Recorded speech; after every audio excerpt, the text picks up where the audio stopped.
Selamat pagi, kami King Matias, YouTuber spesialis pembahasan matematika dan sainsnya. Pada kesempatan pagi ini kita akan melanjutkan pembahasan soal-soalnya, materi singkat dan pembahasan soal-soal, khususnya geografi. Oke, langsung saja kita lihat bersama-sama soalnya. Ini ya. Materinya hari ini itu penginderaan jauh untuk tata guna lahan dan transportasi per 1 geografi SMA. Ya, penginderaan jauh merupakan suatu ilmu yang digunakan untuk mendapatkan informasi mengenai permukaan bumi seperti lahan dan air dari citra yang diperoleh dari jarak jauh dengan menggunakan sensor. Komponen penginderaan jauh terdiri yang pertama atmosfer, yaitu membatasi jumlah spektrum elektromagnetik yang dapat digunakan dalam penginderaan jauh. Atmosfer mempengaruhi panjang gelombang yang dipancarkan oleh sumber tenaga.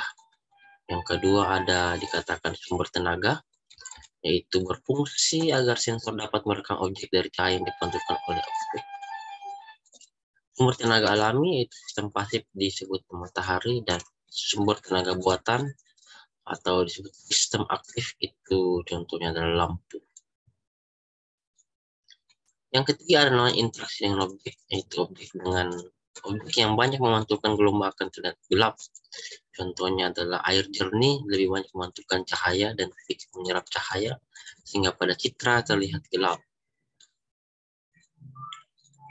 Perolehan data, yaitu dengan cara menginterpretasikan foto udara atau citra.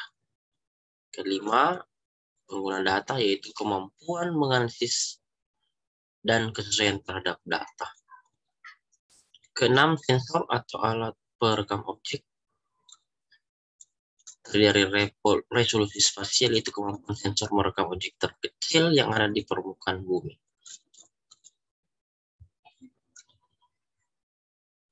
Nah, seperti ini gambarannya ya.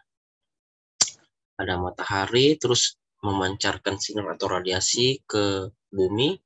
Ada yang kena gedung perumahan, ada yang kena perumahan, ada jalan, ada tanah liat, kena juga rumput, air, dan hutan. Nah, ini area pemukimannya. Lalu satelit yang memiliki sensor itu di cahaya yang mengenai gedung itu terpantul ke satelit, cahaya mengenai jalan terpantul ke satelit, dan rumput terpantul ke satelit, air, dan hutan. Yaitu emisi, pantulan, hamburannya, emisi, pantulan, dan hamburan. Ini terhambur karena bentuknya tidak tetap. Ada atmosfer di situ. Lalu dari sensor ini menuju ke stasiun bumi, dan stasiun bumi mengartikan dalam bentuk data, itu dari fasilitas pengelolaan data, citra, dan sistem analisis citra dan informasi, edit value, dan pengguna aplikasi. Seperti itu sistem kerjanya. Lalu berikutnya teknik dan unsur interpretasi citra. Yang pertama, teknik interpretasi. Data yang tergambar pada citra harus diinterpretasi supaya dapat memberikan informasi yang baik mengenai objek yang ada pada citra. Interpretasi citra penginderaan jauh dapat dilakukan dengan teknik langsung dan tidak langsung. Pertama, teknik langsung, yaitu interpretasi objek yang nampak pada citra secara langsung. Diidentifikasi batas-batas objek yang berbeda, misalkan pemukiman, sawah, danau, dan sebagainya. Yang kedua ada namanya teknik tidak langsung, itu interpretasi objek yang tidak nampak pada citra, tetapi dalam interpretasinya mengasosiasikan dengan objek yang nampak, misalkan menentukan adanya patahan. Hal ini dapat ditentukan berdasarkan adanya kenampakan gawir curam yang lurus memanjang, karena biasanya zona patahan berasosiasi dengan kelurusan gawir. Selanjutnya, kegiatan pengenalan objek yang nampak pada citra dapat dilakukan dengan tahapan sebagai berikut. Yang pertama, deteksi, yaitu pengamatan adanya suatu objek. Misalnya ada kenampakan objek memanjang yang memberikan gambaran mengenai sungai, kemudian ada juga yang kenampakan yang hampir sama dengan sungai tetapi bukan tubuh air, contohnya adalah jalan. Terus yang kedua, identifikasi. Itu upaya mencari objek yang telah dideteksi dengan menggunakan keterangan yang cukup seperti bentuk, ukuran, dan letak objek hasil deteksi. Contohnya adalah adanya dua objek di tengah sawah ditafsirkan sebagai dua orang petani.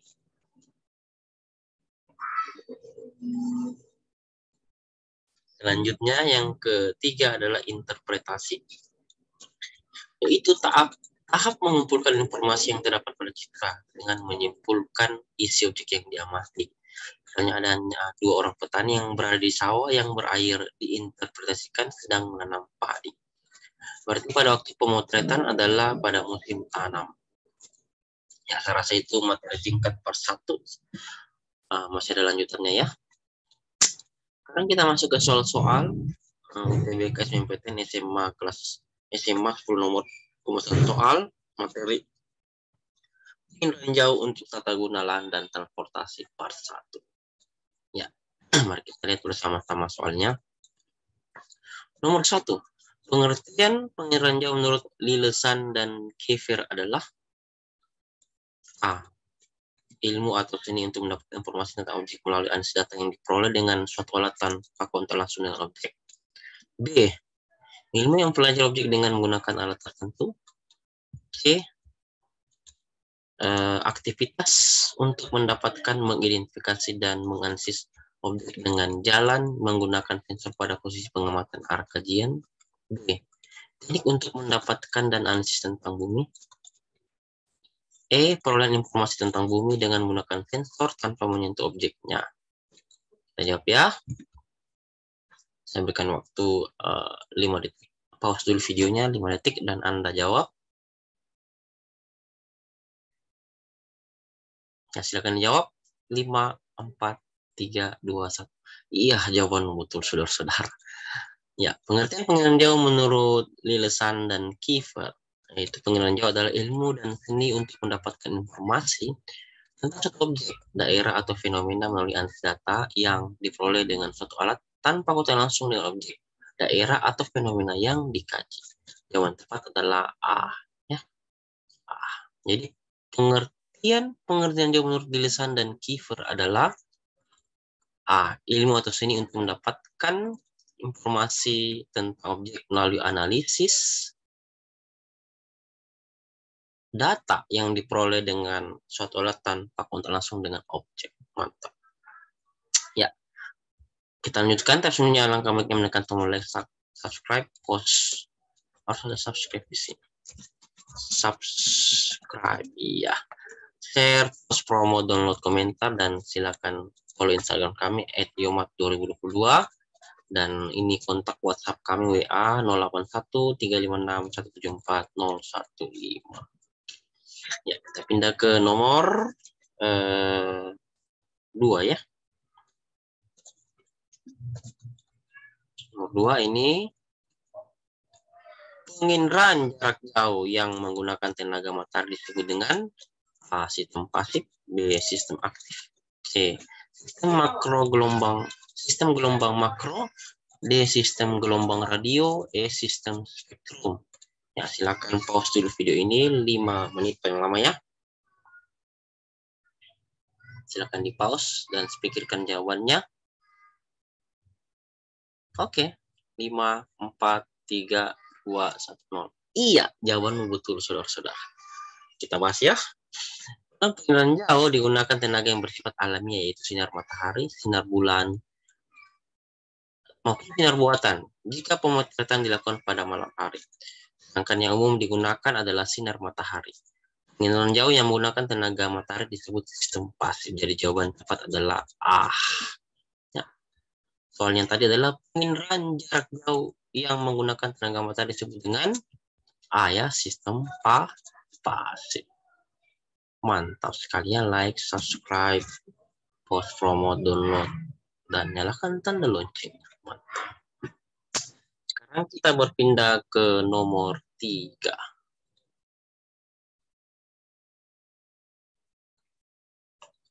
Ini ya. Oke.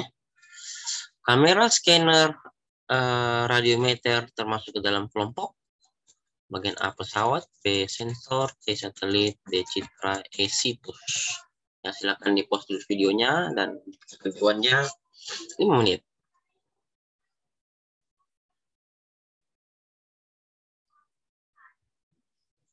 Ya, 5, 4, 3, 2, 1. Jawabanmu betul, saudara-saudara. Kamera, scanner, dan radiometer termasuk dalam kelompok apa? Kita jawab bersama-sama. Ya. Sensor adalah suatu benda yang digunakan untuk merekam objek-objek di alam. Ada 2 sensor, yaitu sebagai berikut. Yang pertama, sensor fotografik adalah sensor yang berupa kamera yang bekerja pada spektrum tampak mata dan menghasilkan foto atau citra.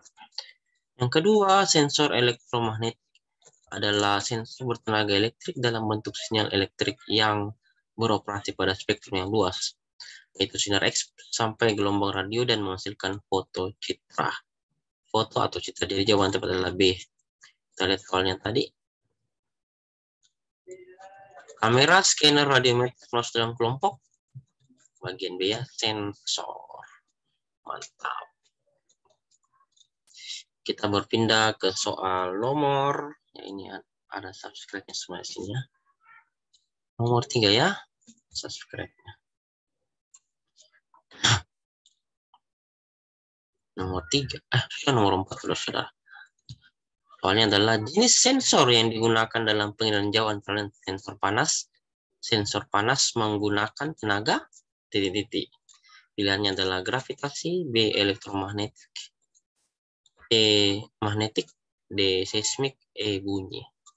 Silakan di pause video ini supaya Anda bisa menjawab dulu soalnya. Setelah itu kita bahas bersama ya. 5 menit dari sekarang.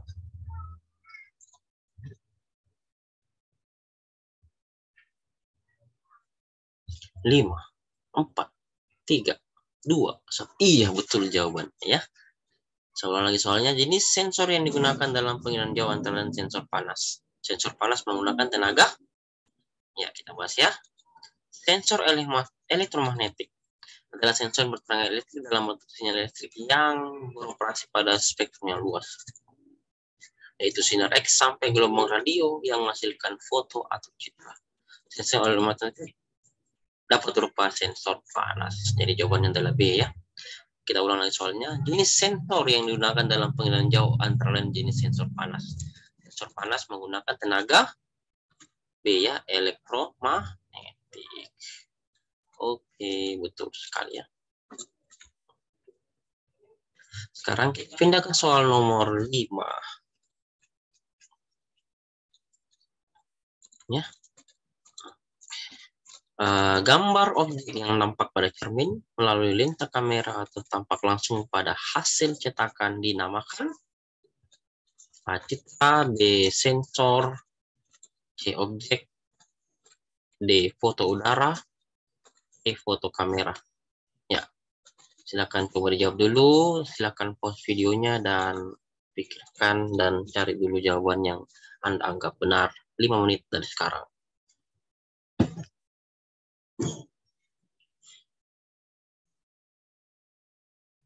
Ya, 5, 4, 3, 2, 1. Oke, mari kita bahas ya. Gambar objek yang nampak pada cermin melalui lensa kamera atau tampak langsung pada hasil cetakan dinamakan citra. Ya, citra adalah gambar objek yang nampak pada cermin melalui lensa kamera atau tampak langsung pada hasil cetakan. Benda yang tergambar pada citra dapat dikenali berdasarkan ciri yang terekam oleh sensor, antara lain ciri spasial, ciri temporal, dan ciri spektral. Jadi jawaban tepat adalah bagian C. Kita ulang lagi soalnya ya. Gambar objek yang tampak pada cermin melalui lensa kamera atau tampak langsung pada hasil cetakan dinamakan objek. Objek.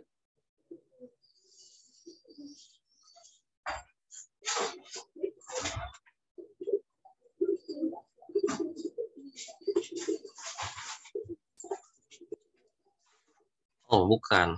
A ini ya. Citra. Ya, citra adalah gambarnya yang nampak. Ya, A jawabannya citra. Oke.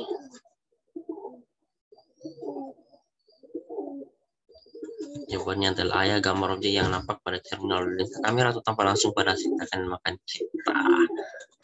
Oke, kita break dulu minum.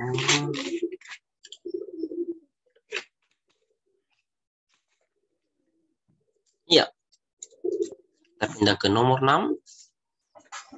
Soalnya adalah ini. Penginderaan jauh memiliki banyak manfaat. Contoh pemanfaatan penginderaan jauh dalam bidang oceanografi adalah A. Pengamatan iklim di suatu daerah. B. Pengamatan fisik laut. C. Pengamatan daerah aliran sungai atau DAS. Ya. Daerah aliran sungai. D. Pemantauan pencemaran laut dan lapisan minyak laut. E. Pemetaan permukaan bumi. Ya, silakan coba dijawab ya. Silakan di pause dari videonya supaya bisa berpikir untuk menjawabnya. Dan waktu 5 menit dari sekarang.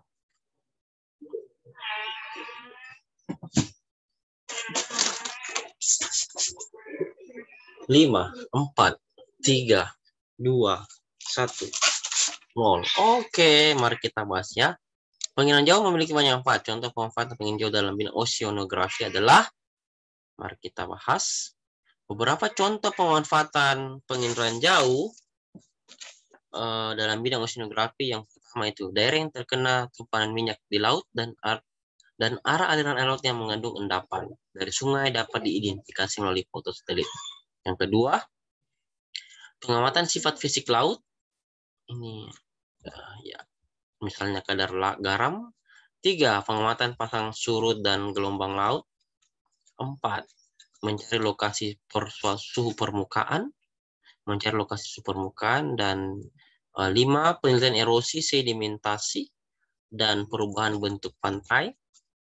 Jadi jawaban tepat adalah D ya, pemantauan pencemaran dan lapisan minyak laut. Itu jawabannya. Soal yang tadi adalah penginderaan jauh memiliki banyak manfaat. Contoh pemanfaatan penginderaan jauh dalam bidang oceanografi adalah D ya, pemantauan pencemaran laut dan lapisan minyak laut. Itu dia. Oke. Kita lanjut nomor 7. Soalnya adalah perbedaan antara data visual dan data digital, yaitu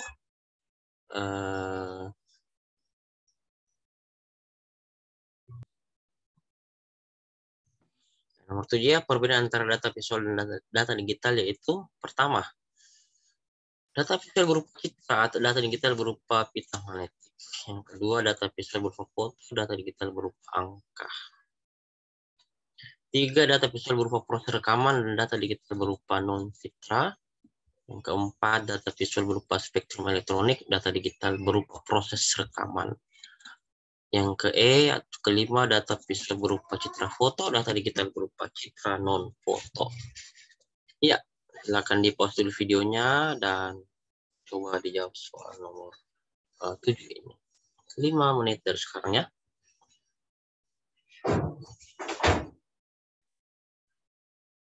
5, 4, 3, 2, 1. Oke, waktunya habis. Mari kita bahas bersama-sama. Perbedaan data visual dan data digital sebagai berikut. Yang pertama, data digital penginderaan terekam dalam bentuk angka yang menunjukkan nilai kecerahan atau rona. Yang kedua, data visual penginderaan jauh terekam dalam bentuk gambar. Data visual dibedakan atas data visual 1 dimensi, itu berupa garis grafik, dan data visual 2 dimensi, itu citra penginderaan jauh dan foto udara. Jadi jawaban tepat adalah bagian B ya. B ini ya. B. Kita baca kembali soalnya nomor 7. Perbedaan antara data visual dan data digital yaitu B ya, data visual berupa foto dan data digital berupa angka. Mantap. Sekarang kita berpindah ke soal nomor 8. Ini ya. Hasil citra penginderaan jauh yang memiliki ciri yang berkaitan dengan ruang disebut ciri A. Lokasi, B. Fotografer, C. Digital, D temporal, E spasial. Ya, silakan dijawab terlebih dahulu. Silakan di-pause dulu videonya dan kami berikan waktu untuk menjawab ya. Hasil citra penilaian jauh yang memiliki ciri yang berkaitan dengan ruang disebut ciri A lokasi, B fotografer, C digital, D temporal, dan E spasial. Silakan dijawab. Silakan di-pause videonya. Ya, 5, 4, 3, 2, 1. Oke, habis. Mari kita bahas bersama-sama. Ciri spasial adalah ciri yang berkaitan dengan ruang, meliputi bentuk, ukuran, bayangan, pola, tekstur, situs, dan asosiasi. Jadi jawaban tepat adalah bagian E. Ya. Hasil citra penilaian jauh yang memiliki ciri yang berkaitan dengan ruang disebut ciri E ya, spasial. Mantap sekali. Ya, ciri spasial adalah ciri yang berkaitan dengan ruang, meliputi bentuk, ukuran, bayangan, pola, tekstur, situs, dan asosiasi. Sekarang kita berpindah ke soal nomor 9. Data grafis yang mengidentifikasikan kenampakan lokasi berupa titik garis dan poligon disebut data titik-titik. Yang pertama raster, B atribut, C vektor, D nominal, E spasial. Ya, silakan dicoba dijawab ya. Silakan pause videonya dan bisa dijawab. Kami berikan waktu untuk menjawab ya. Saya ulangi soalnya, data grafis yang mengidentifikasikan kenampakan lokasi berupa titik garis dan poligon disebut data raster, atribut, vektor, nominal, spasial. 5, 4, 3, 2, 1. Oke, mantap. Jawaban Anda betul. Kita persia. Data vektor merupakan data yang dapat digunakan untuk menggambarkan informasi geografis secara tepat. Data vektor menampilkan, menempatkan, dan menyimpan data spesial dengan menggunakan titik-titik garis atau poligon. Jadi yang tepat adalah ya vektor, gitu ya, vektor. Iya, itu dia jawabannya vektor. Ya, kita lanjut soal nomor 10. Ya. Berikut ini merupakan komponen-komponen dari SIG, yaitu A. Perangkat lunak, perangkat keras, tenaga operasional. B. Perangkat keras, perangkat lunak, data, sumber daya manusia, metode. C. Cukup dengan komputer beserta perangkatnya dan sumber daya manusia. D. Perangkat keras, basis data, dan sumber daya manusia. E. Perangkat lunak, basis data, sumber daya manusia, dan metode. Silakan di-pause dulu videonya supaya kami berikan waktu dan kesempatan untuk menjawab soal ini. Ya, 5 menit dari sekarang. Soalnya adalah berikut ini merupakan komponen dari SIG, yaitu titik-titiknya. 5, 4, 3, 2, 1. Habis. Ya, jawaban Anda betul, saudara-saudara. Kita bahas bersama-sama. Komponen SIG terdiri atas perangkat keras atau hardware, perangkat lunak atau software,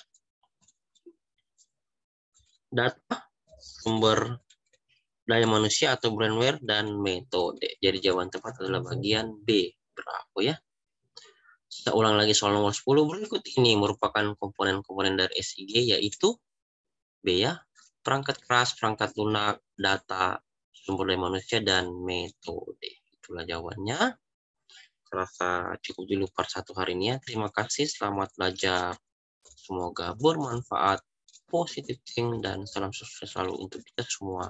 Amin. Ya, demikianlah materi singkat dari kami part 1 ya. Geografi, pengenalan jauh, dan kegunaannya dalam transportasi dan pencitraan.